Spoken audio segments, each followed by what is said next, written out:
Bienvenue dans Design Plus. Aujourd'hui, je vous propose de découvrir une team design depuis l'intérieur avec l'interview de Antoine Visonneau. Durant cet échange, Antoine nous propose un véritable Rex, un retour d'expérience sur l'organisation d'une team design au sein d'une start-up. Aujourd'hui, il est directeur du design. Il passe en revue l'organisation de l'équipe, le rôle de chaque designer. Il parle aussi des salaires, ce qui est plutôt rare, et comment il est arrivé au poste de directeur.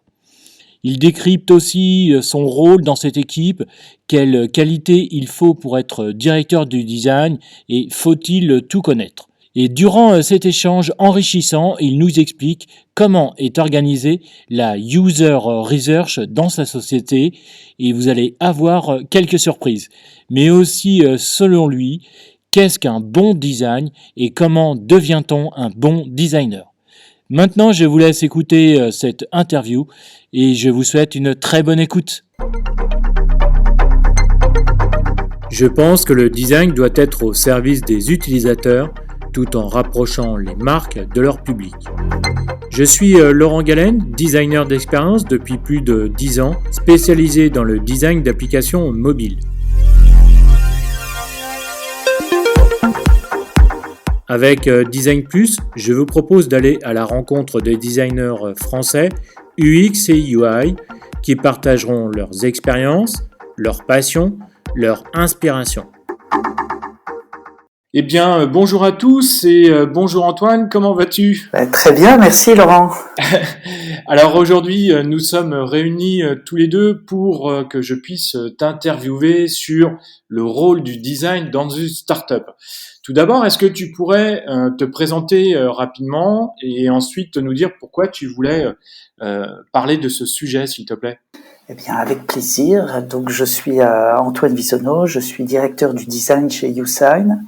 Alors, j'ai un parcours d'une vingtaine d'années dans le design. Donc, durant ce temps, j'ai pu explorer différentes facettes du design, que ce soit le design en laboratoire de recherche. J'ai commencé en travaillant dans un labo de recherche.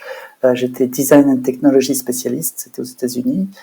Et ensuite, quand je suis rentré en France, j'ai travaillé chez Capgemini au sein du pôle User Centered Design Group. Et donc là, j'étais interaction designer.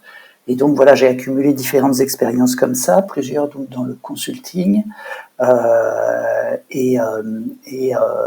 Ensuite, j'ai travaillé un peu en start-up. J'ai été indépendant pendant plusieurs années, donc j'ai été consultant indépendant. Et depuis 3-4 ans, je travaille en start-up. Donc j'ai eu un passage aussi chez UX République pendant quelques années. Et et depuis ce moment-là, à partir de ce moment-là, j'ai travaillé en start-up en ayant une expérience chez Wind, puis chez Job Teaser et maintenant chez YouSign. D'accord.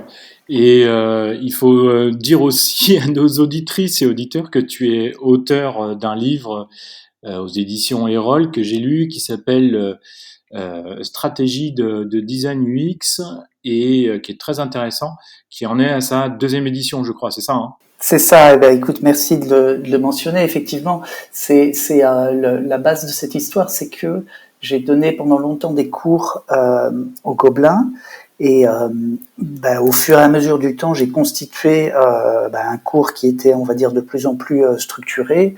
Et au bout d'un moment, j'ai voulu organiser cette matière dans un livre. Donc c'est un exercice difficile de faire un livre. Je m'y suis repris à 2-3 reprises. Avant d'arriver à vraiment accoucher de l'ensemble. Et donc, voilà, c'est un livre qui est plutôt à destination des jeunes designers et designeuses qui présente une sorte de panorama de ce que j'ai appris moi dans le métier. D'accord. Et pourquoi voulais-tu parler du design en start-up aujourd'hui, alors s'il te plaît ? Alors écoute, je voulais parler de ça parce que en fait, j'aime beaucoup ça. Je trouve que c'est un beau métier en fait le design en start-up. C'est je fais pas du tout de hiérarchie hein, entre les différentes formes du design. Moi, toutes les formes que j'ai pu expérimenter m'ont passionné. Là, ce qui est vraiment intéressant en start-up, c'est le fait de travailler sur un produit, soit à l'origine, soit arriver sur un produit existant, mais c'est surtout cette notion de travailler dans le temps et de voir l'impact de ces actions dans le temps, avec des choses qui marchent et des choses qui marchent moins. Je trouve que c'est la continuité logique, en tout cas moi du parcours que j'ai eu, puisque je considère qu'il y a des expériences qui m'ont permis d'apprendre des choses, d'apprendre des méthodes, et là c'est vraiment le moyen de non pas être focalisé sur la méthode, mais sur le but qu'elle permet d'atteindre, enfin le résultat qu'elle permet d'atteindre. D'accord. Et alors on parle souvent aussi de start-up ou scale-up. Est-ce que tu peux nous expliquer un peu la différence ou les ressemblances, je ne sais pas. Alors c'est tout à fait, ouais. C'est un peu une question d'âge. Hein. C'est une start-up, donc c'est quand elle commence, qu'elle est c'est une très jeune entreprise. Il y a en général le fondateur, le ou les fondateurs. Il y a une personne technique, une personne qui est plutôt commerciale, et puis c'est une petite équipe qui grandit. Et au bout d'un moment, ça devient une scale-up. Alors, je ne sais pas si la définition que je donne, c'est la vraie définition. Je vais donner ce que moi j'ai compris, mais scale-up, c'est vraiment le moment où ça passe à l'échelle. C'est-à-dire que ça va grandir, mais grandir très très vite, de façon anormale par rapport à une croissance d'entreprise traditionnelle. Pour donner un ordre de grandeur, c'est des entreprises qui peuvent doubler tous les ans ou tous les 2 ans. Ah oui, quand même. D'accord. Ah oui, c'est beaucoup quand même, hein. Tout à fait, oui, oui, oui. Usain, je pense que je suis arrivé, il y avait 80 personnes et on est 140 maintenant, je crois, quelque chose comme ça.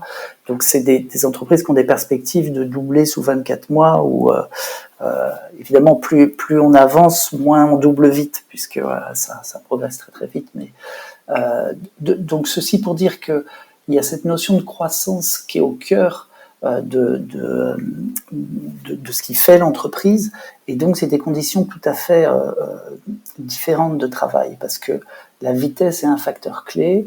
La vitesse, c'est la vitesse de mise sur le marché des produits, mais c'est aussi la vitesse de croissance. Ça veut dire que on est dans des entreprises où il y a en permanence des nouvelles personnes qui arrivent, certaines qui sont juniors et d'autres qui ont énormément d'expertise ou de savoir-faire, et donc qui vont vraiment participer à façonner ce que l'entreprise devient. Donc voilà, c'est un univers qui est très très particulier, qui est hyper focus sur un objectif, qui est en général un objectif business, mais qui reflète une vision produit qui doit s'accomplir dans le temps, et où alors il y a une image que j'aime bien, c'est celle de dire que c'est un déséquilibre permanent, c'est-à-dire comme un sprinter qui court très très vite, en fait il est toujours sur le point de tomber, et il se rattrape et il se rattrape, et c'est le fait qu'il soit sur le point de tomber qui fait qu'il va vraiment très très vite. Voilà, il y a cette notion de déséquilibre et de rééquilibrage permanent. Donc voilà, donc ça se reconfigure. Et en général, je pense aussi que ce qui caractérise une scale-up, c'est qu'elle a effectué sa levée de fonds, ou sa deuxième ou troisième levée de fonds, qui lui permet donc de recruter beaucoup de monde.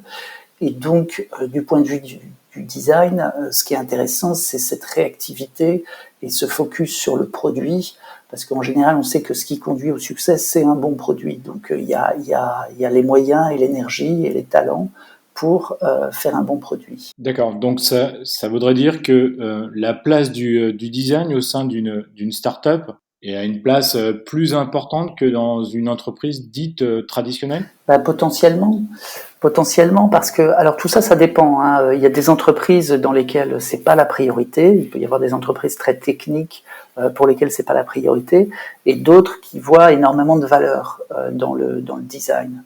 Ce que je peux commencer par dire, c'est que on est dans un environnement qui globalement est plus favorable pour le design qu'il ne l'était il y a 20 ans, puisque il y a eu toutes les entreprises comme Airbnb, Apple, et beaucoup d'autres qui ont vraiment monté la barre au niveau du du design pour vraiment éduquer le monde entier sur la valeur du design.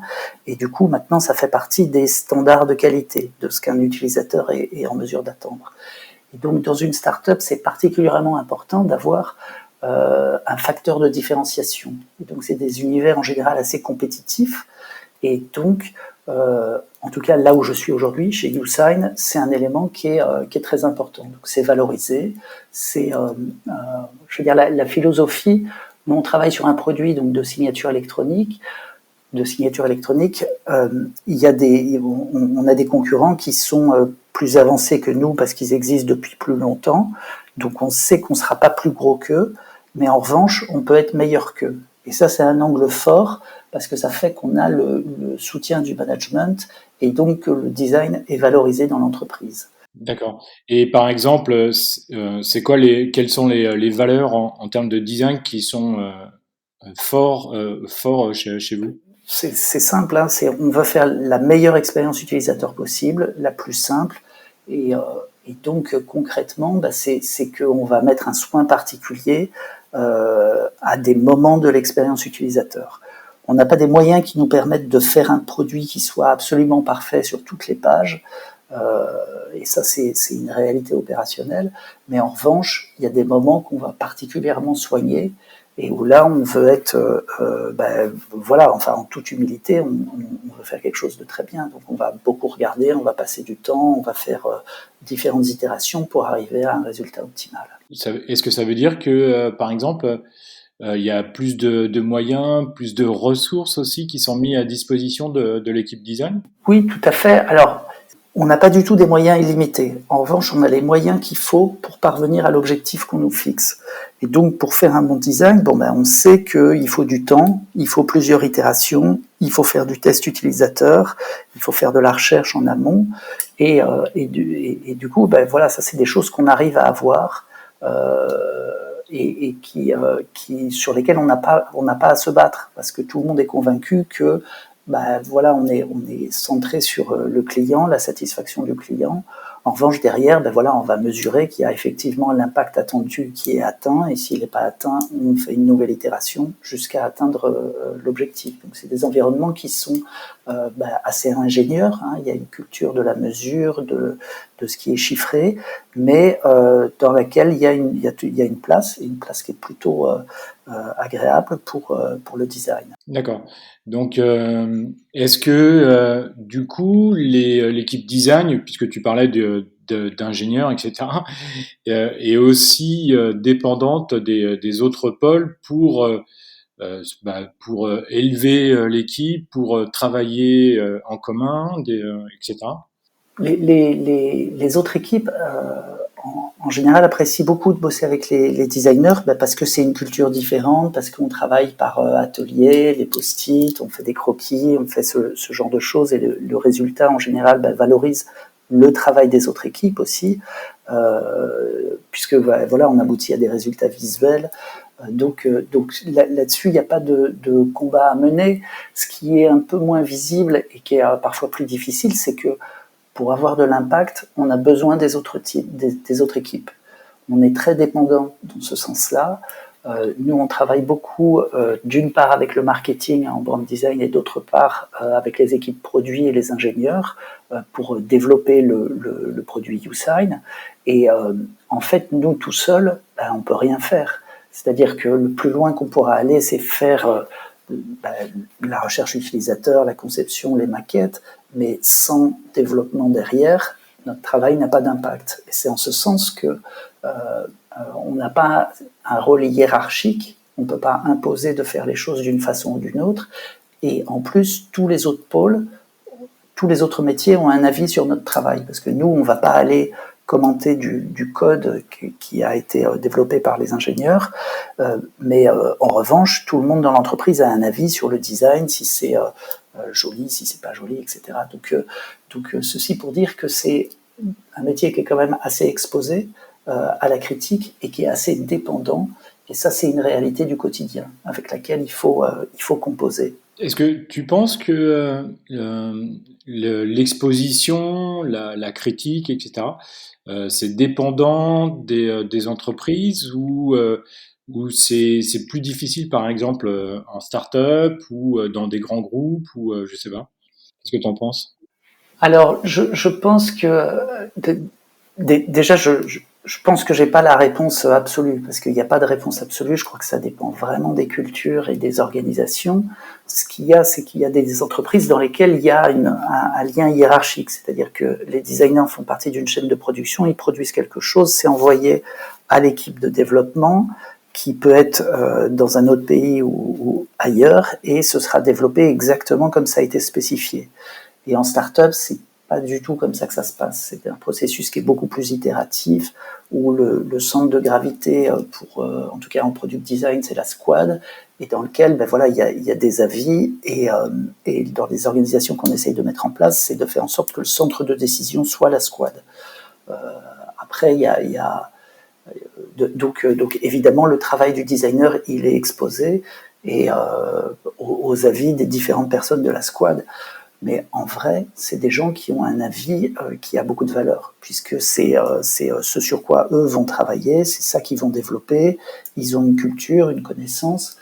Et, euh, et donc ce qu'on essaye de faire surtout, c'est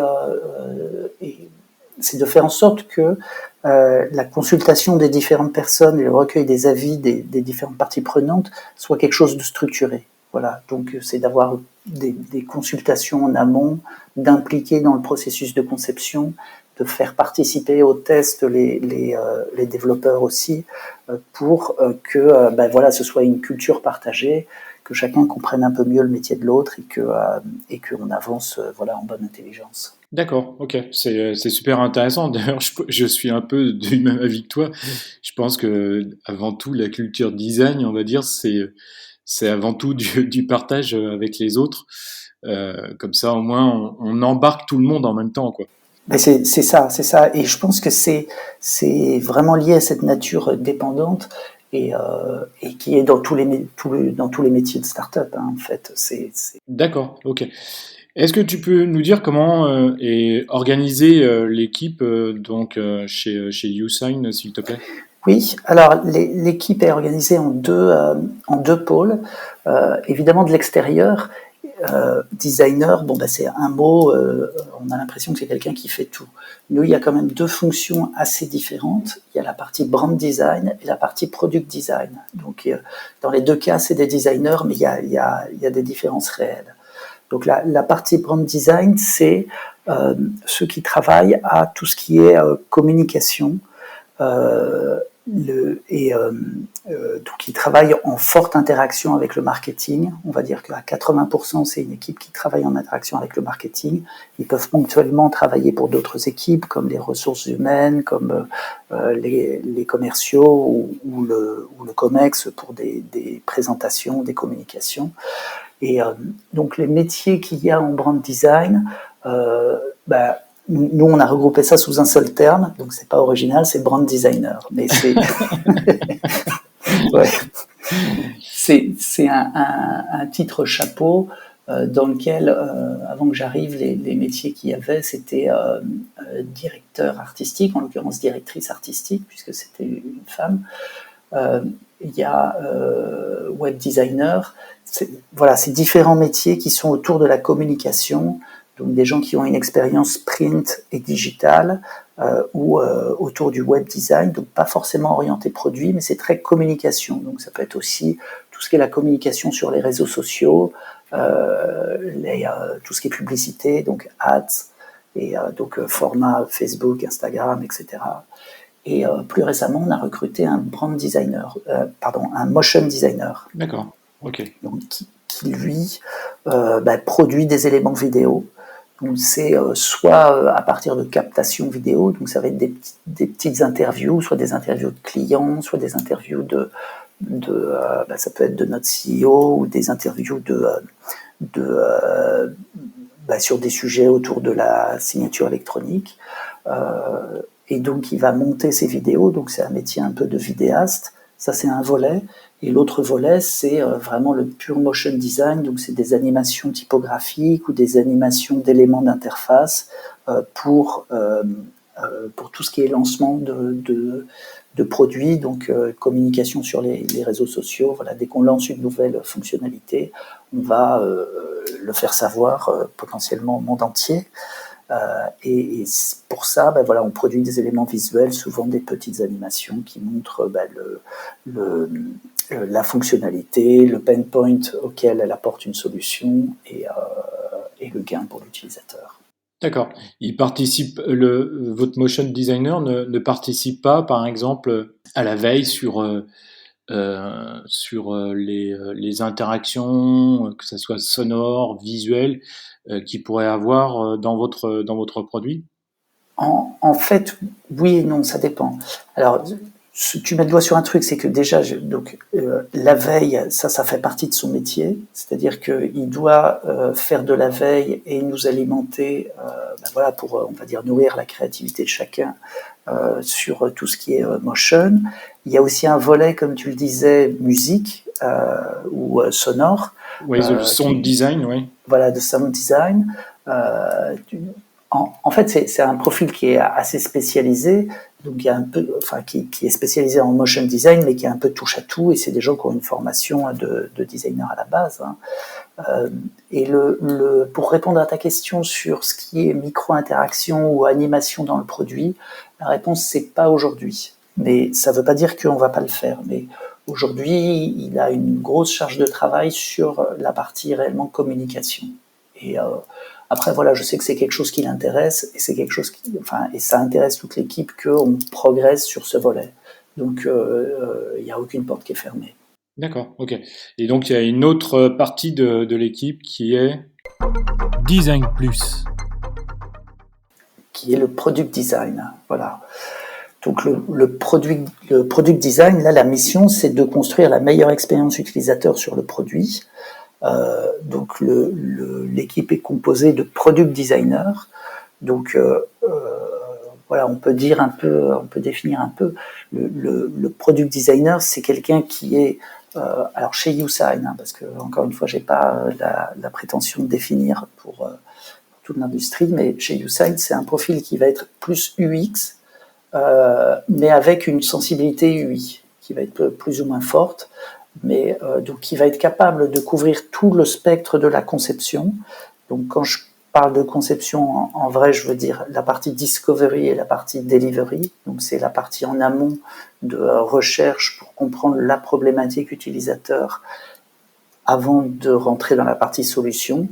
Et une fois qu'on rentre dans la partie solution, ben voilà, c'est animer les ateliers, c'est concevoir l'interface, peut-être d'abord d'une façon un peu aérienne, c'est-à-dire tout ce qui est flow, parcours utilisateur, experience map, etc. Donc c'est des visions un peu macro, et ensuite rentrer vraiment dans le dur, donc la conception de l'interface, et donc aller faire le design de l'interface, le prototypage, et être capable également de mener des tests utilisateurs, voilà, donc concevoir le protocole de test, conduire les tests et puis analyser derrière pour voir la performance de ce qu'il a conçu. Donc c'est réellement un profil généraliste, mais avec quand même une expérience assez pointue. Je ne sais pas si ça répond à la question, oui. Oui, tout à fait, oui, absolument, oui. D'accord. Et donc, par exemple, sur l'équipe brand design, il y a combien de brand designers et combien de product designers? Alors aujourd'hui, on est à 4 et 4, et très bientôt, on sera à 5 et 5 de chaque côté. Voilà. Okay. On a une croissance petit à petit. Un des enjeux, c'est si tu veux, on a dans une organisation qui grandit à grande vitesse, c'est de ne pas créer des déséquilibres. Donc en fait, nous, on a des perspectives de croissance, mais il faut bien suivre la croissance des autres pôles pour ne pas grandir ni trop vite, ni trop doucement par rapport aux autres pôles. D'accord, ok. Là, tu étais en train de parler de l'équipe product et de brand design. Est-ce que tu peux nous parler un peu plus sur la carrière, sur les salaires, également sur est-ce qu'il y a plus de juniors ou VS seniors, etc. Oui, tout à fait. Il faut que je vois dans quel ordre je prends le truc. Peut-être je vais commencer juste par la répartition senior-junior. En fait, en start-up, on a besoin de gens qui soient opérationnels tout de suite. Donc, on a tendance à recruter d'abord des seniors et ensuite de recruter des juniors qui peuvent les accompagner. Voilà, on a besoin a priori de gens qui soient autonomes, qui puissent intégrer directement une squad et travailler au sein de cette squad en autonomie. Aujourd'hui, on a dans l'équipe dans l'équipe product, par exemple, il y a 2 seniors et il y a un junior et un apprenti. D'accord. Et donc, ils accompagnent au quotidien les juniors, j'imagine. Oui, en fait, c'est que un des seniors est lead manager et manage les deux autres juniors. Voilà. D'accord, ok, très bien. Et alors tu me posais la question un peu sur les perspectives. C'est très important pour YouSign. Donc d'une part, il y a une vision sur la transparence. Les salaires sont transparents, les grilles de salaire sont transparentes. Et donc il y a la transparence et le fait aussi d'offrir des perspectives. Donc il y a ce qu'on appelle un career path. Donc voilà, ça permet à chacun de se projeter. Et grosso modo, on a des grades qui sont les mêmes, que ce soit côté brand ou product. On a junior, intermédiaire, senior, expert. Et après, ben voilà, il y a d'autres grades. Après, ça va être director, VP et C-level. Donc il y a 7 niveaux. En termes de salaire, il y a une différence côté brand et côté product. Quand on a travaillé sur les grilles de salaire, on a fait un très grand benchmark du marché en regardant ce que faisait Designer Interactive, ce que faisaient d'autres entreprises qui partagent leur grille de salaire. Et du coup, ben voilà, on s'est rendu compte qu'il y avait cette différence, donc nous on l'a reflété aussi. C'est pas une différence énorme, hein, mais voilà, qui existe entre le métier de brand designer et le métier de product designer. Donc, une fois que ça c'est dit, pour avoir quelques repères, bah, un junior, il va commencer en brand, peut-être quelqu'un vraiment qui sort de formation, ça peut être autour de 37K, intermédiaire 42, senior on est autour de 60, expert, non pardon, senior c'était 50 et expert autour de 60. Voilà, ça donne un peu un ordre d'idée.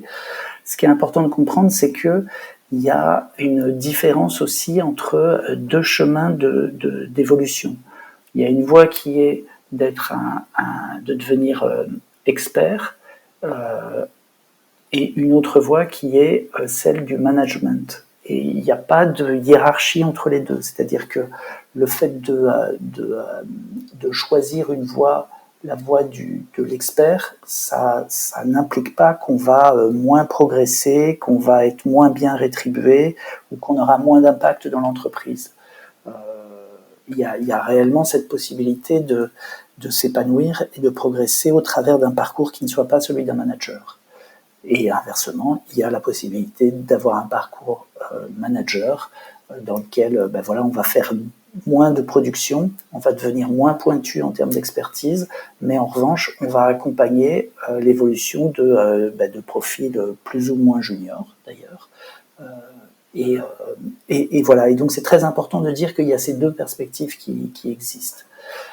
Et donc, je suis plongé dans ce sujet. Voilà, je voulais répondre à ta question aussi sur le salaire côté product design pour te donner un ordre d'idée. Un junior en product design va commencer, donc junior qui sort de l'école, à 40K. Et après, il y a des évolutions. Voilà, intermédiaire, ça va être 50, senior, 60K. Et quand on monte vers des profils vraiment experts, ça peut aller 70K. Et après, il n'y a pas de limite haute. Hein. Voilà, des profils vraiment exceptionnels qui sont passés par des entreprises très prestigieuses, qui peuvent démontrer des track records je sais pas, en ayant accompli un produit ou un taux de conversion sur un produit ou des choses qui ont beaucoup d'impact. Il n'y a pas de limite, quoi. enfin à ma connaissance. je, non, je suis d'accord avec toi. J'avais déjà vu quelques chiffres. J'étais assez surpris, mais je suis d'accord. Et effectivement, que quelqu'un qui est passé par une très grosse entreprise américaine, par exemple, il a de fortes chances s'il arrive en France et que sa boîte a très très bien converti, d'avoir un super salaire en France. Ça, je suis assez d'accord. Et mais c'est super intéressant ton retour sur la croissance, sur les parcours des uns et des autres, et de nous donner les salaires, en tout cas les fourchettes. Parce que franchement, je crois que c'est la première fois qu'on en parle sur Design Plus, et c'est rare de voir dans la profession. Ça reste encore très discret. Il y a la transparence n'existe quasiment pas, et c'est vraiment très sympa comme ça. Je pense que ça assoit au moins les choses, et les gens peuvent ensuite effectivement comment dire, se donner des perspectives, et surtout pour les juniors ou les gens qui ont quelques années, peu d'années dans le métier, peuvent aussi voir un petit peu ce qui se passe dans les autres sociétés. C'est vraiment très sympa. Merci beaucoup, Antoine. Bah, écoute, avec plaisir. Comme je te disais, chez YouSign, c'est important. Enfin, c'est une des valeurs, hein, c'est la transparence. Donc après, c'est pas des choses qu'on publie, mais quelqu'un qui rentre chez YouSign a tout de suite de la visibilité sur, voilà, tel poste à tel niveau, c'est tel salaire. Donc voilà. Et ce que je voulais dire quand même pour comment dire, c'est pas nuancé, mais c'est dire que après, en fonction de chaque niveau, on peut être, il y a des sous-niveaux, et donc ça fait qu'il y a des variabilités de plus ou moins 15%, voilà, si on est en dessous ou au-dessus. Voilà. D'accord, très bien.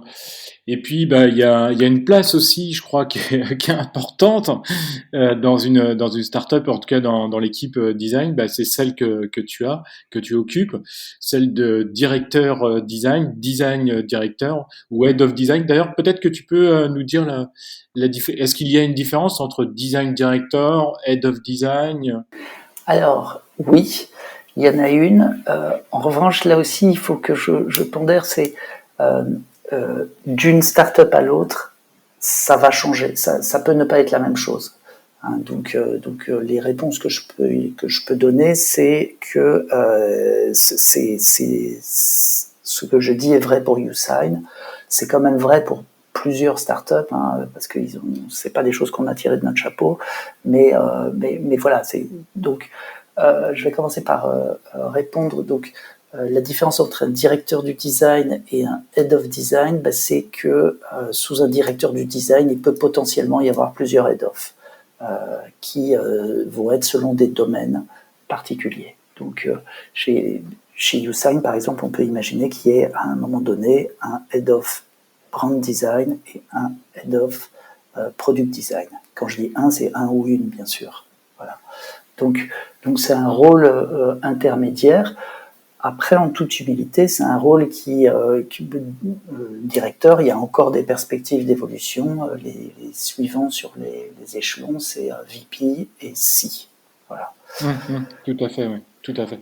Et donc, peut-être si je voudrais dire un truc qui est important aussi, c'est que ces métiers, enfin ces titres, il faut toujours les comparer à l'entreprise et aussi au moment où elle en est de son histoire, parce que évidemment, comment dire, il peut y avoir dans une entreprise où il y a 3 personnes, il peut y avoir un head of design ou un directeur design, et c'est un poste qui en fait sera pas exactement le même que dans une entreprise où il y a 10 personnes ou dans une entreprise où il y a 40 personnes. Donc ça peut faire partie des choses un peu surprenantes, mais dans les startups, quand elles naissent, elles ont toute la latitude de créer des postes, alors que dans une entreprise plus structurée, non, il y a une plus grande réalité derrière les titres qui sont mis. Oui, absolument, oui.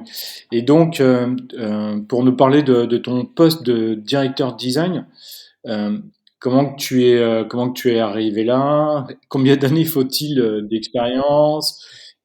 Est-ce qu'il y a des expertises spécifiques? que ça soit aussi bien sur le design propre ou sur le management. Est-ce que tu peux nous détailler un petit peu tout ça, s'il te plaît? Alors écoute, moi ce que je peux te raconter, voilà, c'est que comment je suis venu, comment j'en suis arrivé là. Les premières fois que j'ai eu des fonctions de direction, c'était au sein du Ex-République, et c'était voilà, j'avais été indépendant pendant 7 ans. J'avais donc lancé mon activité donc ça, ce qui marchait assez bien, hein. J'avais pas mal de boulot, beaucoup de travail, mais j'avais pas vraiment de croissance ou de management à faire. En fait, ce que j'essaye de dire, tout simplement, c'est que j'avais mon activité, ça marchait bien, mais je ne constituais pas une équipe. Et donc, quand j'ai rejoint UX République, c'était ça qui m'intéressait, c'était la perspective de pouvoir avoir une équipe sans être stressé de comment j'allais payer les gens, etc. Et donc, l'idée, c'est que l'associé senior qui avait fondé l'entreprise avait beaucoup d'expérience dans le fait de monter des entreprises de ce type. Et donc, ça m'a permis de me concentrer sur, d'une part, l'expertise et progresser et devenir manager et de monter et d'animer l'équipe chez UX République. Voilà. Donc, c'est comme ça a été ça ma première expérience. Après, auparavant, j'avais eu des expériences ponctuelles, hein, de management. Donc, je dirais, pour répondre à la question, c'est quoi? C'est un mélange d'expertise plus du management. Et quand je dis expertise, en l'occurrence, dans notre métier, l'expertise, c'est le design. Donc voilà, c'est un parcours de designer plus du management. D'accord. Et d'après toi, est-ce qu'il faut combien d'années faut pour devenir directeur du design? Combien d'années, oui. Ah là là, c'est très difficile ça comme question parce qu'il y a des gens. Oui, je sais, tu vas me dire oui, mais ça dépend de telle entreprise, etc. Et je pense que ça dépend des gens aussi, Oui, parce qu'il y a aussi. des gens qui ont une autorité naturelle et une capacité et surtout une envie de manager très très tôt. Et alors moi je trouve que il y a un moment où c'est trop tôt. C'est-à-dire que quand on n'a pas quand même un peu roulé sa bosse, personnellement je trouve que c'est difficile d'avoir de la crédibilité sans ça. Après, il y a quand même quelque chose qui est important, c'est de se dire que manager quelqu'un, ça veut pas dire être meilleur que lui dans tous les domaines. Donc, pour répondre à ta question, moi je dirais qu'il faut quand même, je dirais, je sais pas moi, au moins 5 ans avant de rentrer dans des parcours managériaux. Bon, je te sors un chiffre comme ça de mon chapeau, je sais pas trop si ça a de la valeur ou pas, mais voilà. D'accord, ok. Oui, oui, puis après, voilà, ça, comme tu le dis, ça va dépendre des gens, des sociétés, de l'environnement, de l'envie de chacun, etc. Je le comprends tout à fait.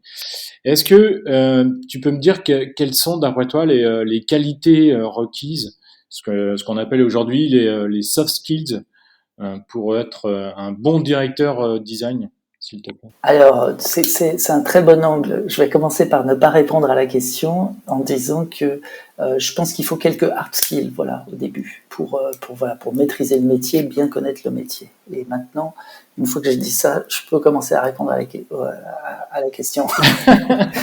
Donc, oui, il y a des qualités humaines. Déjà, moi, la première chose, qualité requise, je pense que c'est la capacité d'apprendre parce que j'ai mis un moment à comprendre que le management, ça s'apprenait. Et donc, voilà, c'est un savoir-faire qui se travaille et se développe. Donc, faut des qualités d'écoute, il faut des qualités d'empathie. Et voilà, donc je pense qu'il faut avoir envie de transmettre, d'accompagner, de faire grandir son équipe. Les skills qui se développent, soft skills, c'est par exemple savoir faire du feedback. Quand on ne sait pas bien faire du feedback, le collaborateur qui est managé peut avoir l'impression qu'il performe bien, et puis à un moment donné, il va y avoir un problème et il va tomber de haut. Donc, je pense que c'est la chose, moi, sur laquelle j'ai le plus appris, c'est l'importance du feedback. Et donc, en faire régulièrement.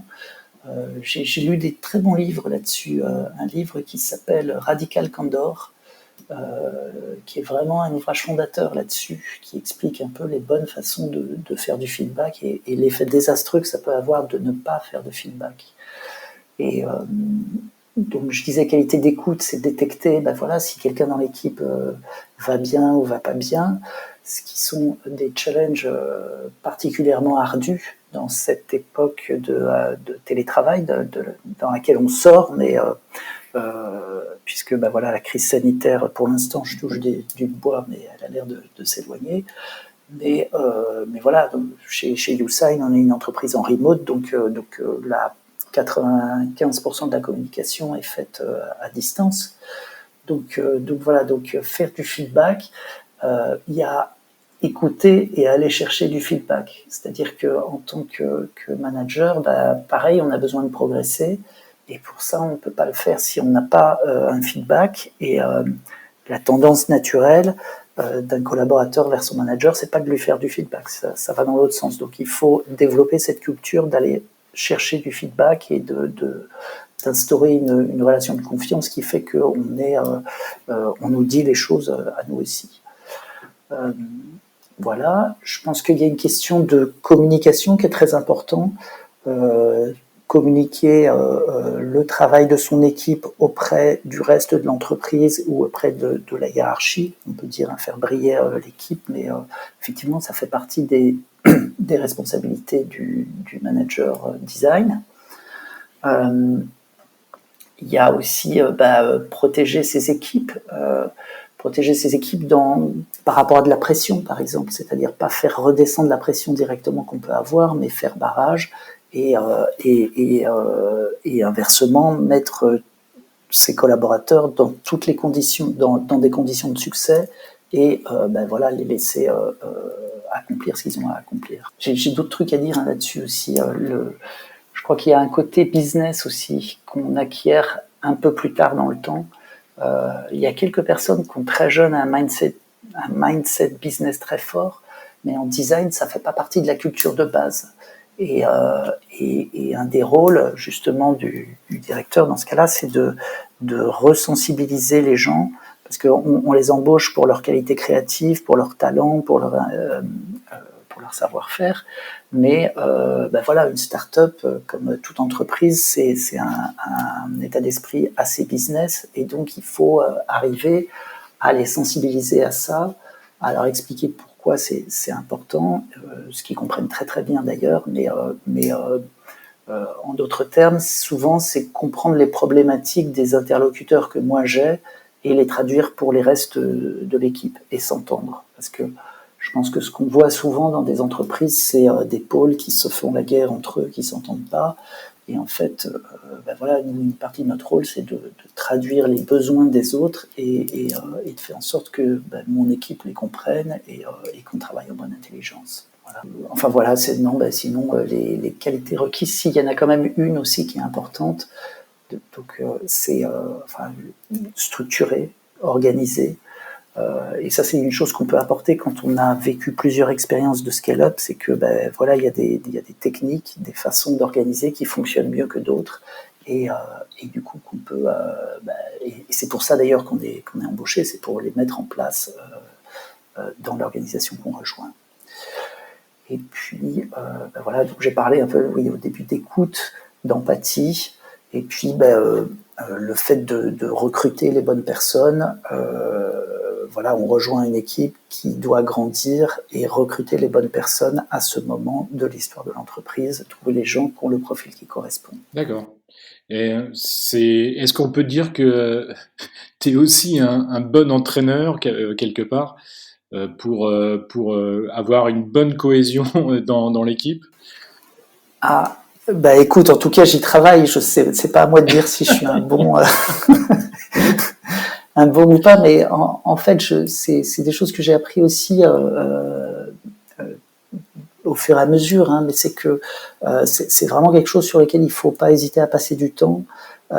Et ce côté voilà entraînement, coaching et passer du temps ensemble et faire confiance, c'est très important, surtout dans les moments où ça tangue, où on a besoin les uns des autres. Voilà, c'est d'autant plus important. C'est très intéressant. J'ai une question. Est-ce que, d'après toi, il est nécessaire d'être bon en design pour être directeur du design? Design Plus. Alors ça, je pense que c'est une question qui va cliver. Ma pensée là-dessus, c'est oui. Mais je pense qu'il y a plusieurs écoles de pensée là-dessus. J'ai vu plusieurs fois des postes, alors peut-être dans des pays anglo-saxons, mais à des postes de direction en design, c'est des gens qui avaient parfois plutôt un profil business, qui était très axé sur la performance. Et donc j'estime pas avoir la vérité. Moi, je pense que le mindset business, il y a d'autres gens qui peuvent l'avoir dans l'entreprise. Il suffit d'avoir de l'empathie pour ce métier-là. Et ma conviction à moi, oui, c'est qu'il faut être au moins passionné de design. Voilà. Alors, une fois que ça s'est dit, il n'est pas du tout possible d'être le meilleur partout. Donc, l'idée, c'est pas d'être le meilleur designer de l'équipe, ça c'est complètement impossible. Et si cette attitude-là, elle pousse justement à embaucher des gens pas bons, non.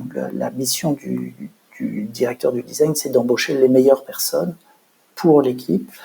Et donc, pour répondre à ta question, on peut être bon en design, mais on ne sera certainement pas le meilleur. Et moi, je cherche à m'entourer de gens qui sont meilleurs que moi dans le domaine pour lequel je les embauche.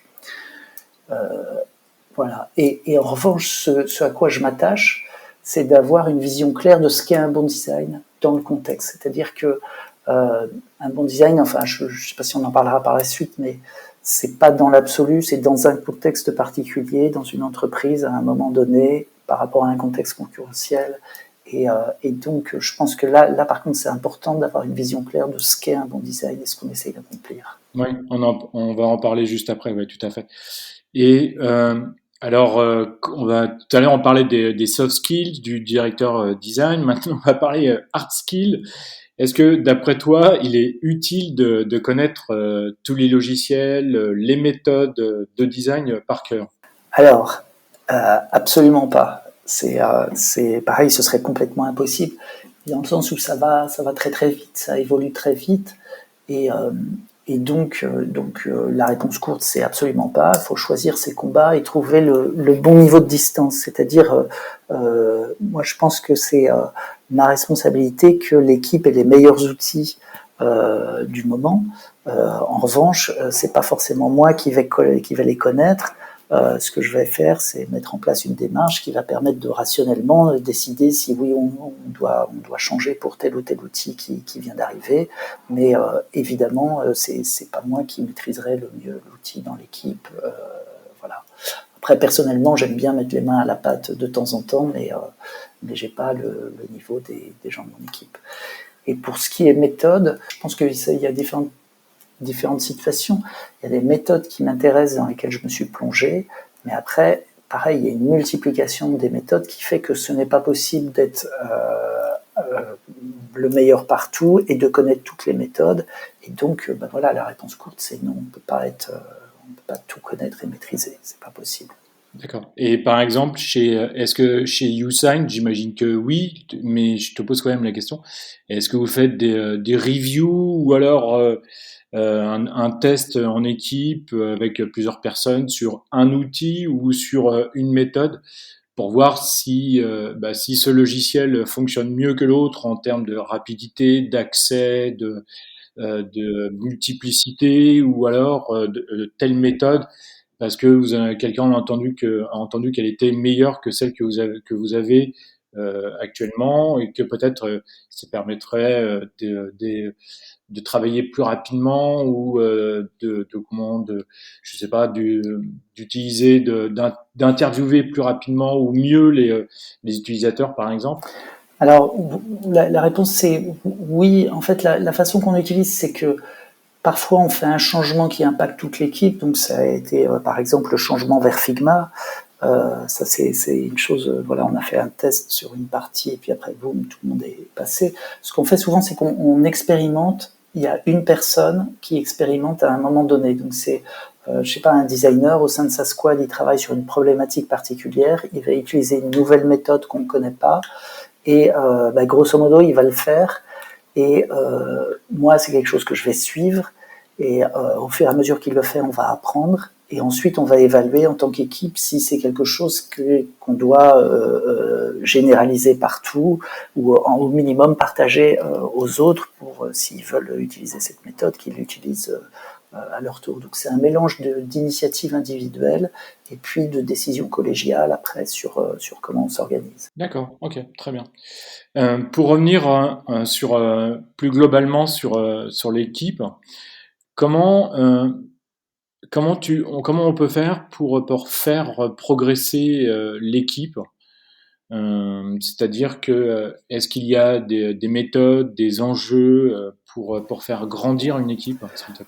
Alors écoute, je peux commencer par les erreurs à éviter.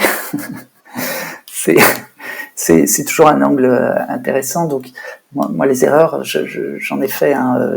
Enfin, j'ai été chez UX Republic, chez Win, chez Job Teaser et maintenant chez Usign. Donc je pense qu'une erreur que j'ai faite, c'est de focaliser trop sur la squad versus l'équipe. C'est-à-dire que pour que l'entreprise fonctionne d'un point de vue delivery, le centre de gravité, en tout cas côté product design, c'est déplacé vers la squad. Et ça, dans certains contextes, ça a pu se faire au détriment de la culture de l'équipe design.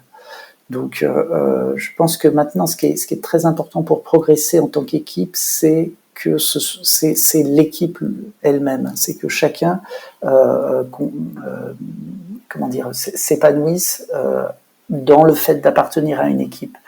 Et c'est ce qui fait l'intérêt de travailler dans une start-up plutôt que consultant indépendant comme j'ai pu le faire. C'est ce sentiment, voilà, d'avoir une équipe et d'avancer ensemble. Donc, ce que je voulais dire par là, c'est très concrètement les rituels qu'on a. Donc, c'est des moments de partage, des ateliers qu'on fait ensemble sur des sujets des uns, les sujets des autres, ou bien des sujets communs. C'est des moments qui nous font vraiment évoluer. Les choses qui font progresser, donc une autre erreur que j'ai pu faire, c'est de focaliser trop sur les hard skills, c'est-à-dire de me focaliser trop sur le fait d'avoir des gens qui soient excellents par rapport au sujet qu'on avait à traiter, donc de prendre vraiment des gens très très bons techniquement, mais qui malheureusement fonctionnaient pas ensemble par rapport au reste de l'équipe. Et ça, je pense que c'est clairement quelque chose qu'il faut éviter parce que voilà, à plusieurs on est plus fort et si l'équipe ne fonctionne pas, une équipe qui dysfonctionne, ça peut être très toxique pour beaucoup de gens. Donc je pense encore une fois, c'est le côté humain, c'est le fait de partager d'une part des valeurs qui sont celles de l'entreprise et puis voilà des valeurs de camaraderie, d'aimer une passion pour le design, etc. Et puis voilà des compétences techniques et aimer partager ses compétences et se dire que voilà plus on partage, plus on avance en tant qu'équipe. Voilà. D'accord, ok. Et tu parlais des rituels individuels ou collectifs. Qu'est-ce que vous faites comme rituel, par exemple, que ce soit d'initiative individuelle ou collective? Alors, les rituels, ils sont, enfin, pour l'instant, je touche du bois, ça fonctionne assez bien chez Usign, notamment parce que certains ont été mis en place avant mon arrivée. Donc, ce qui est intéressant, c'est voilà, on a des rituels qui sont très pragmatiques, qui sont le planning. Voilà, l'organisation, donc ça c'est du côté brand design. Donc voilà, il y a toute l'équipe brand design qui se retrouve à ce moment-là et il y a un partage des tâches en fonction de ce qu'il y a à faire. Et puis il y a des rituels qui sont plus orientés vers le partage intellectuel. Donc c'est on regarde ce qui a été, donc c'est là qui sont plutôt en milieu de semaine. Et on regarde ce qui a été produit depuis le début de la semaine et chacun donne tous ceux qui ont besoin d'avoir un input le disent, et on va regarder le fichier Figma, et puis il y a des feedbacks qui sont donnés. Et en fait, ce qui a encore plus de valeur, c'est quand c'est pas du feedback qui est donné, mais c'est quand chacun interagit dans le fichier Figma directement en disant ça, on pourrait le faire comme ci, on pourrait le faire comme ça. Et ça fait vraiment du bien. D'accord. Ok. C'est intéressant. D'accord. Et voilà, donc si tu veux, le fait que ça se soit régulier, qu'on ait et côté product design et brand design ces rituels, ça fait qu'il y a une bonne circulation d'informations, et ça fait qu'il y a un bon partage au niveau des problèmes et du coup de l'aide qui est apportée fréquemment. Et après, on a des rituels aussi en tant qu'équipe design. Donc là, c'est Good Evening Design, par exemple, où là, on travaille sur une thématique commune ou une thématique transverse. Et ce que je me suis rendu compte, c'est que les éléments qui étaient trop descendants, c'est-à-dire par exemple une personne qui fait une présentation à tout le reste de l'équipe, ça fonctionnait pas si bien que ça. Alors que si on vient avec un sujet, une problématique, et qu'on travaille tous ensemble dessus, ça crée beaucoup de valeur. D'une part, ça peut créer, d'une part, on passe un bon moment, on est bien sensibilisé au problème, et en général, on arrive à trouver une solution qui est supérieure à ce qu'une personne seule aurait trouvé. Donc ça, je suis assez convaincu du bénéfice de ça. Et après, voilà, c'est arriver à trouver la fréquence. Et ça, c'est des rituels donc qui sont récurrents. Mais il y a aussi évidemment à l'initiative de chacun d'organiser un atelier. Il invite, là pour le coup, il choisit qui est pertinent par rapport à tel sujet, et puis il fait un atelier dessus selon le format qui lui convient. D'accord, ok. Et on parle d'un atelier soit sur une méthode, soit sur un logiciel, soit sur une découverte, sur tout. Oh, ça peut être plus pragmatique que ça, hein. Ça peut être, voilà, j'ai un problème dans le design de cet écran. Qu'est-ce que voilà le contenu que je dois mettre. Je trouve que ça rentre pas. Qu'est-ce que vous en pensez? Est-ce que vous avez des idées? Et voilà, hein, ça peut être aussi des choses très très pragmatiques. D'accord, ok. Il y a un aspect aussi intéressant dans une équipe de designers qui est important, c'est la user research. Est-ce que tu peux nous dire comment est organisée la user research chez vous, s'il te plaît?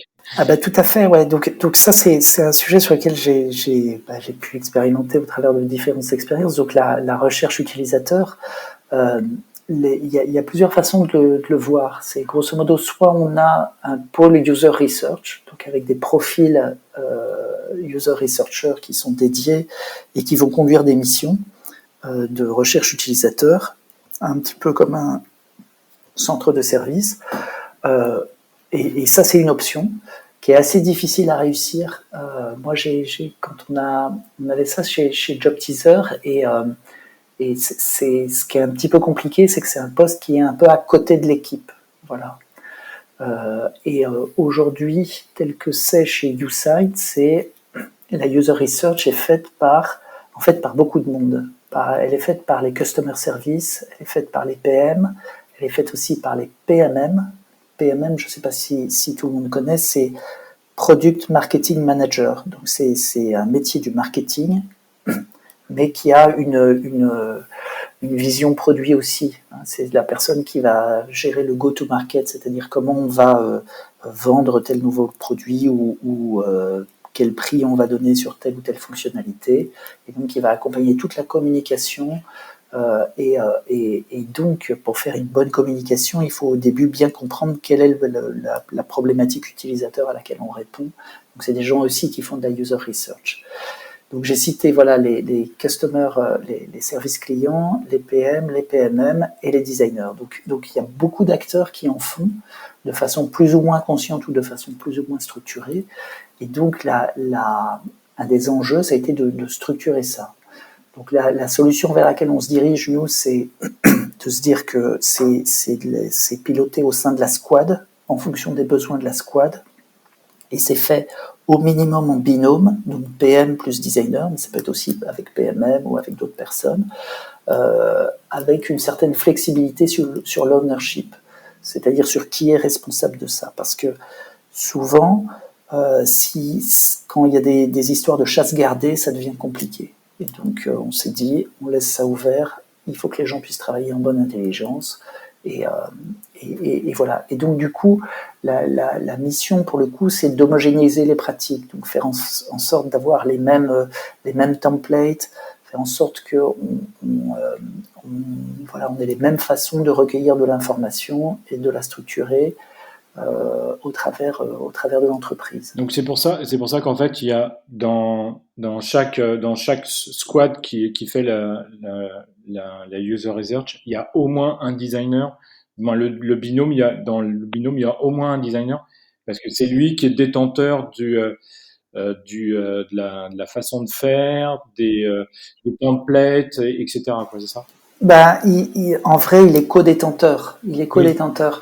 Parce que si tu veux, je pense que si tu regardes dans la communauté produit, dans la communauté design, il y a des débats sans fin sur qui a le lead sur la user research. Est-ce que c'est le PM? Est-ce que c'est le designer? Et moi, c'est des sujets dans lesquels, en fait, j'essaye de pas rentrer parce que je trouve qu'il y a plus de destruction de valeur que de création, si tu veux, parce que je pense qu'il faut pas être dogmatique et que moi évidemment je suis designer donc je pense qu'on a une très grande légitimité pour le faire.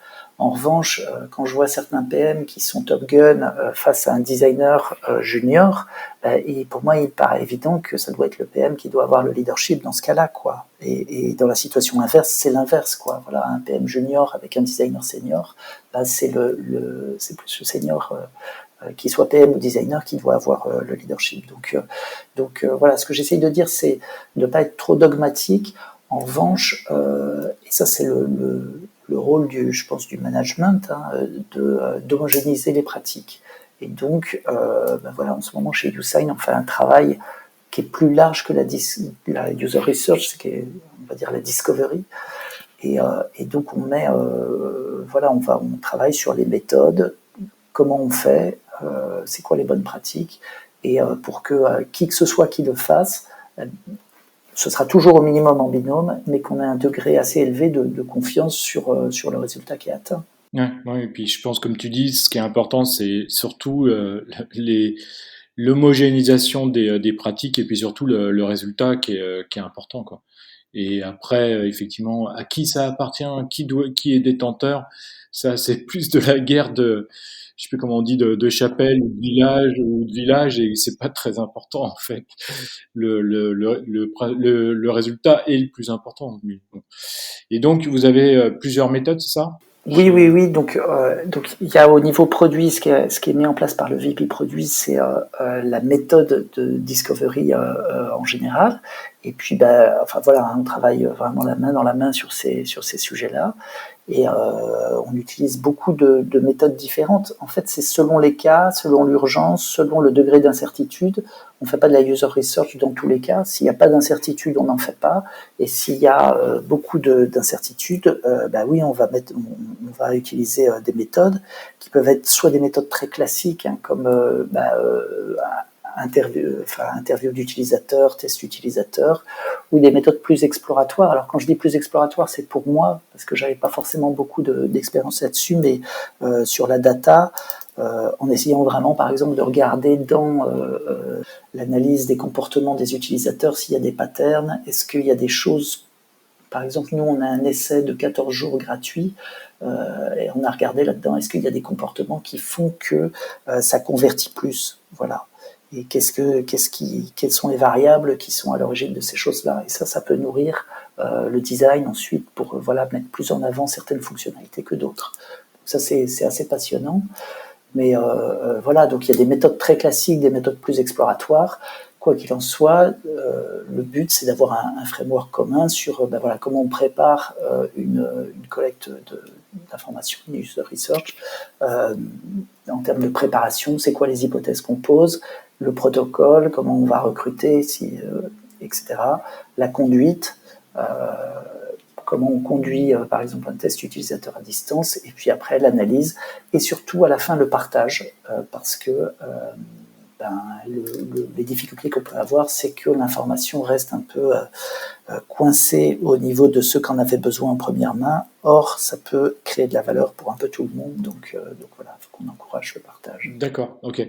Et ça, par exemple, ce type de framework, c'est quelque chose que vous avez mis en place depuis de nombreuses années, ou ça vient de toi au fur et à mesure de tes expériences dans le passé? Alors écoute, c'est un mélange des deux, parce que moi j'ai effectivement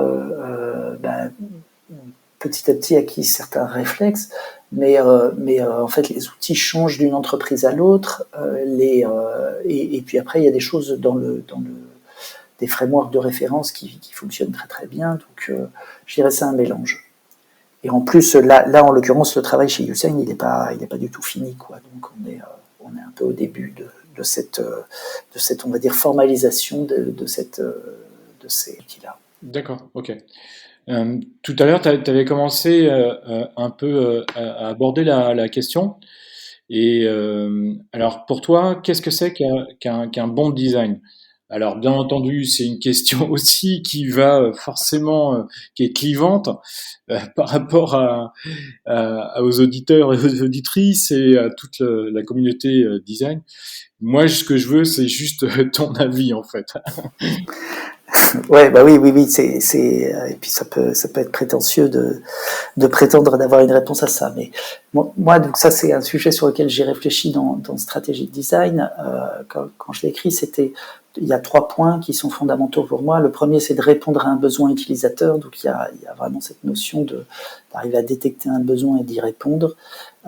Deuxièmement, c'est d'adapter le produit aux capacités humaines. Et là, c'est le côté un peu ergonomie IHM, c'est-à-dire de vraiment comprendre que l'humain, il a des limitations cognitives, perceptives, et du coup, s'appuyer sur ces limitations pour faire quelque chose qui soit adapté à lui et son usage. Et le troisième point, c'est créer l'émotion et éventuellement raconter une histoire, mais en tout cas, c'est voilà, acter le fait qu'on n'est pas des créatures purement rationnelles, mais qu'on est gouverné, une grande partie de nos décisions est gouvernée par de l'émotion plutôt que du rationnel. Donc je pense qu'un bon design est tout simplement un design émotionnel. Voilà. Après, il y a peut-être un truc que je peux ajouter, c'est que ça, c'est ce en quoi moi je crois profondément. Une fois que ça s'est dit, je pense que le design, il dépend du contexte. Hein. De toute façon, historiquement, ça dépend des époques, le design qui est fait, mais le design en start-up, c'est quelque chose de particulier dans lequel il peut y avoir un malentendu, hein, parce que quand on pense start-up, on pense à Airbnb ou des entreprises comme ça. C'est les références qu'on peut avoir en design sur des canons du design. Et en l'occurrence, nous, c'est pas ça qu'on fait tous les jours. On a moins de moyens, donc on doit sans arrêt faire des choix qui sont très durs, hein, parfois entre ce qu'on aimerait faire et ce qu'on doit faire. Et je pense que nous, une chose qui est importante, c'est d'arriver à se mettre d'accord en tant qu'équipe sur ce qui est un bon design. Et justement, se dire que non, c'est pas quelque chose d'idéal, c'est quelque chose qui est dépendant des contraintes qu'on a, qui peuvent être des contraintes techniques assez fortes ou des contraintes de mise sur le marché très très fortes aussi, qui font que par rapport à une solution idéale qu'on a designée, eh bien on doit enlever jusqu'à ce que ça rentre dans les temps et que ça permette d'atteindre l'impact qu'on veut, mais avec l'effort minimal. Donc ça aboutit à un design un peu différent de ce qu'on pourrait imaginer de l'extérieur. D'accord. Oui, puis il y a quand même une chose que j'aime bien recontextualiser aussi, c'est souvent que des équipes design comme chez Google ou comme chez Airbnb, ils sont plusieurs dizaines de designers, c'est des très grandes équipes et le design est vraiment primordial et c'est pas du tout comparable aux équipes qu'on peut avoir en France. Donc je pense qu'il faut bien recontextualiser ça et puis c'est vrai que Airbnb c'est l'un des directeurs est un designer, donc ça recontextualise tout de suite. Exactement, c'est ça. Non, mais t'as mis le doigt sur. Donc ça fait que voilà, on a ces référents et en fait, si on n'a que ça comme grille de lecture, ben, on peut être assez malheureux ou assez frustré en se disant bon bah nous on est moins bon. Non, je pense pas qu'on soit moins bon. En fait, j'ai la conviction qu'on n'est pas moins bon du tout. C'est juste qu'on opère avec d'autres contraintes et donc notre grille de lecture doit être différente. Oui, oui, tout à fait, je suis absolument d'accord. Et alors, d'après toi, toujours en termes philosophiques, qu'est-ce qu'un bon designer alors? Ah là là, donc pareil, hein, c'est toujours difficile de répondre à ça.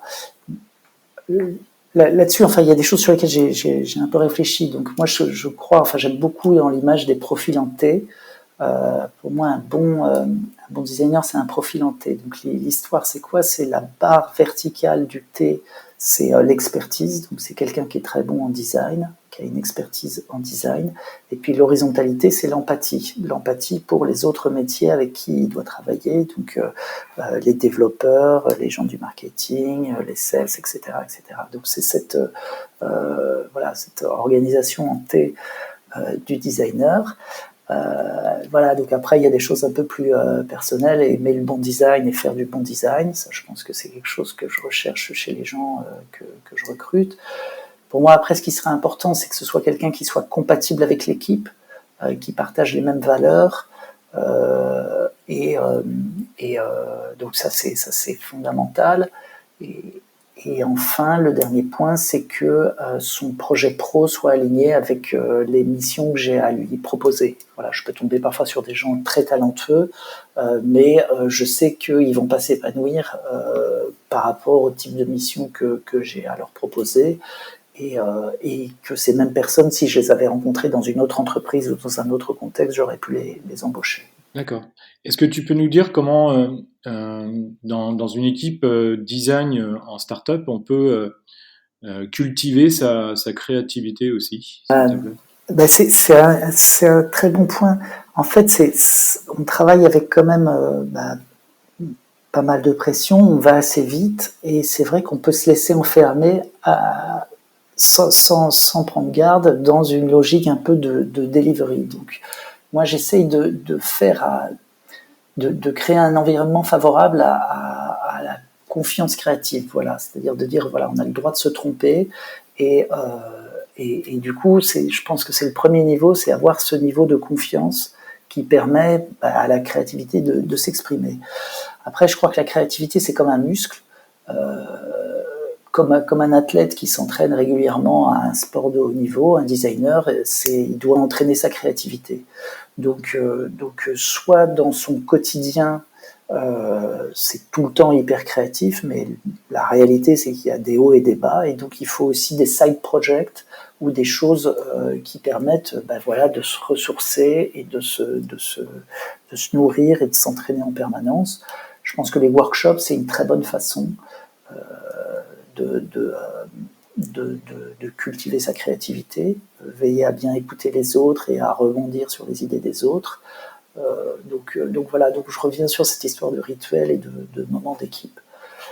Après, il y a aussi une question de nourrir sa créativité avec le truc le plus évident, c'est la veille, parce que c'est des choses qui sont directement liées à notre métier, mais je crois aussi qu'il y a tout ce qui est autour, d'aller voir des expos, de vivre des choses intéressantes, que ce soit des choses purement visuelles ou sensorielles, quoi. Enfin, je sais pas moi, aller à la mer ou la montagne, ou je pense que il y a une part aussi parfois sensorielle à la créativité. Mais là, on va tomber dans des choses mystiques, donc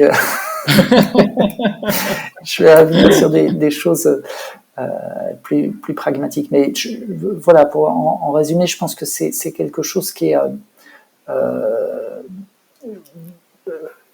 voilà, qui se nourrit, qui se travaille et qui repose sur l'échange et l'interaction. Et voilà. Avant de terminer l'interview, Antoine, j'aimerais te poser une question. Quelle réussite es-tu fier, s'il te plaît, après toutes ces années comme Head of Design ou directeur du design? Alors écoute, bon ben il y a Évidemment, hein, un parcours c'est fait d'échecs et de succès. Je pense que ce qui me rend le plus fier, c'est clairement la réussite de designers que j'ai contribué à former, des gens que j'ai recrutés et puis que je recroise sur LinkedIn, qui sont Head of Design aujourd'hui. Ça, c'est vraiment une source de fierté. Ça, c'est donc la première chose. Ou juste enfin qui s'épanouissent bien et qui font des belles choses, ça me rend effectivement très fier. L'autre chose, ça peut être le succès de projets auxquels j'ai travaillé. Moi, je suis assez attaché à la notion de fierté, dans le sens où j'ai pour principe que mon meilleur projet soit toujours le dernier, donc j'y arrive pas toujours, mais c'est une sorte de principe, voilà, j'essaye de faire de mon mieux à chaque projet.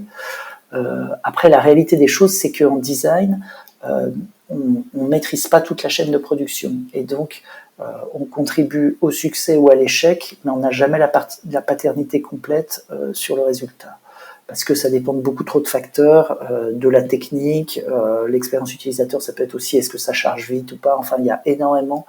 Un client peut être content ou pas d'une entreprise parce que, enfin, il trouve que le produit est bon parce que le support l'a bien aidé ou l'a bien accompagné. Donc voilà. Donc moi, ce que je recherche aujourd'hui, c'est l'impact. Je pense qu'au-delà en fait, un bon design, c'est un design qui a un impact positif. Et voilà, et ça peut plus facilement se mesurer. Par exemple, chez YouSign, le but c'est d'avoir un impact positif sur le monde du travail, c'est-à-dire libérer des tracas de la contractualisation. Chez JobTeaser, c'était d'aider les étudiants à trouver un stage, s'orienter, s'épanouir. Donc voilà, c'est des choses qui ont un impact positif sur le monde. Ça, c'est des choses qui me rendent fier. D'accord, super. Et donc, pour terminer l'interview, je vais te poser deux questions. Tout d'abord, qu'est-ce qui te différencie, toi, d'un autre designer? Alors ça, c'est toujours une question difficile.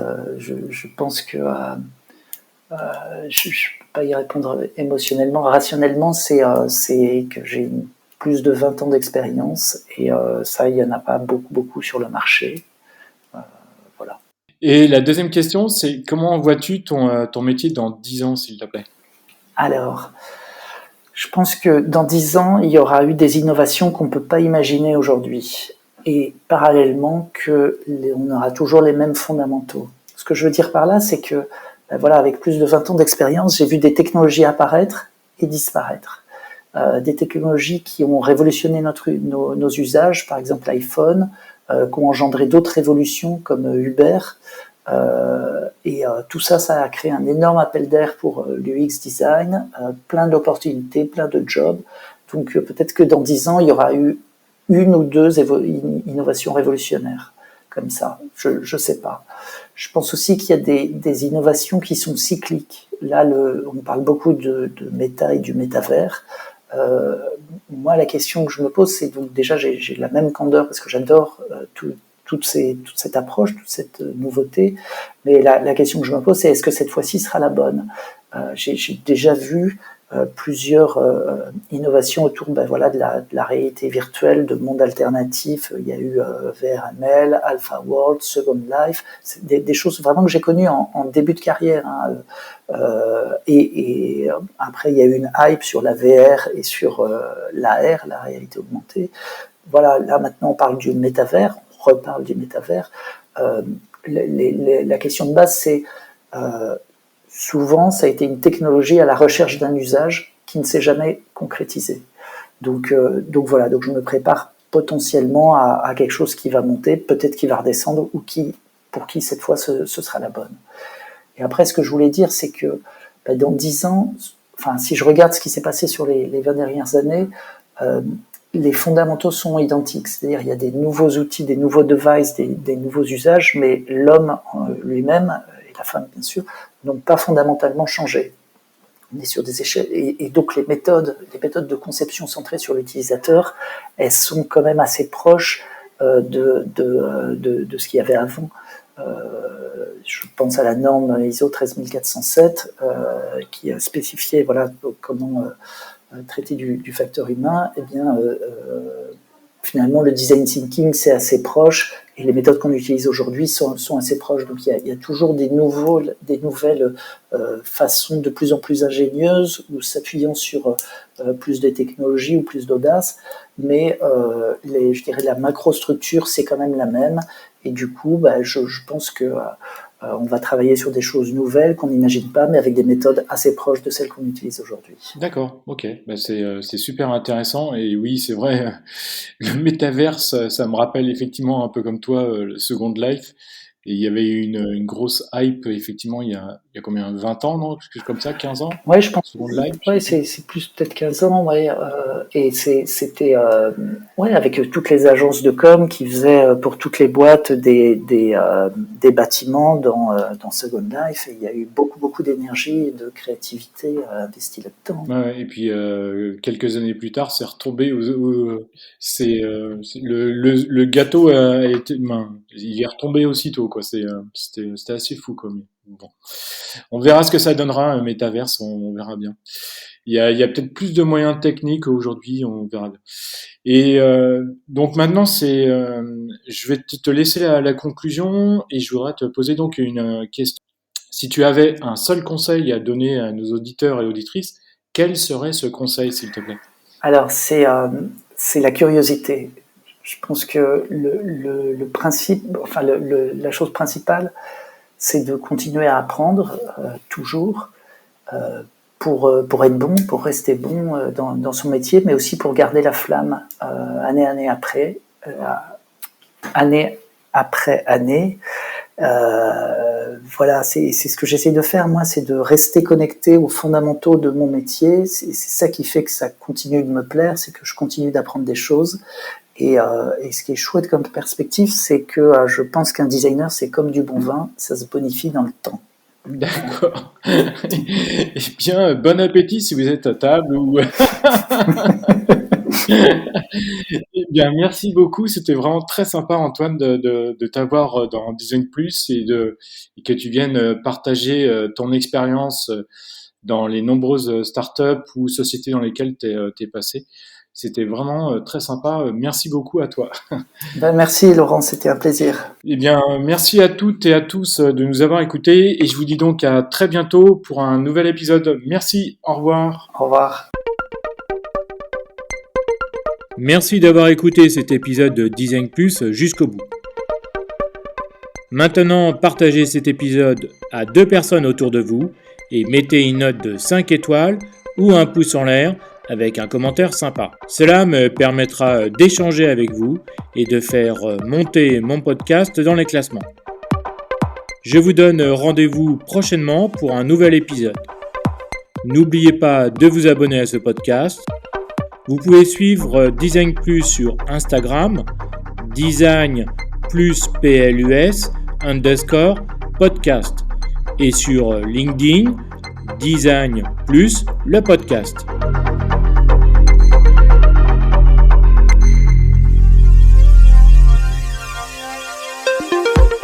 Ce podcast est disponible sur Apple Podcast, Spotify, Google Podcast, YouTube, encore et sur d'autres plateformes.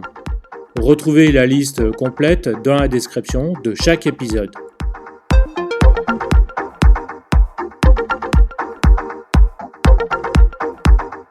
À bientôt!